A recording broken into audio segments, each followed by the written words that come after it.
बान्हल बाड़े शंकर लड्डुआ, आवटल बाड़े दूध।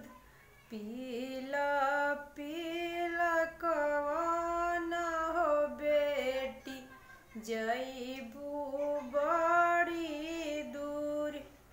पीला पीला कवन हो बेटी, जइबू बड़ी दूर। नाही खइब शंकर लड्डुआ, नाही पियब दूध। नाही खइब शंकर लड्डुआ, नाही पियब दूध। नाही छोड़ब आम के गोदिया, नाही जइब दूर।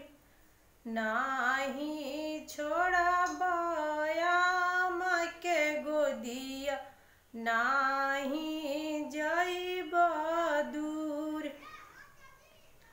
हेलो फ्रेंड्स, जिन लोगों ने मेरे चैनल को सब्सक्राइब नहीं किए हैं प्लीज़ मेरे चैनल को सब्सक्राइब करें और लाइक करें। कमेंट करना बिल्कुल ना भूलें और ये वीडियो कैसा लगा हमें कमेंट में ज़रूर बताएं। थैंक यू दोस्तों।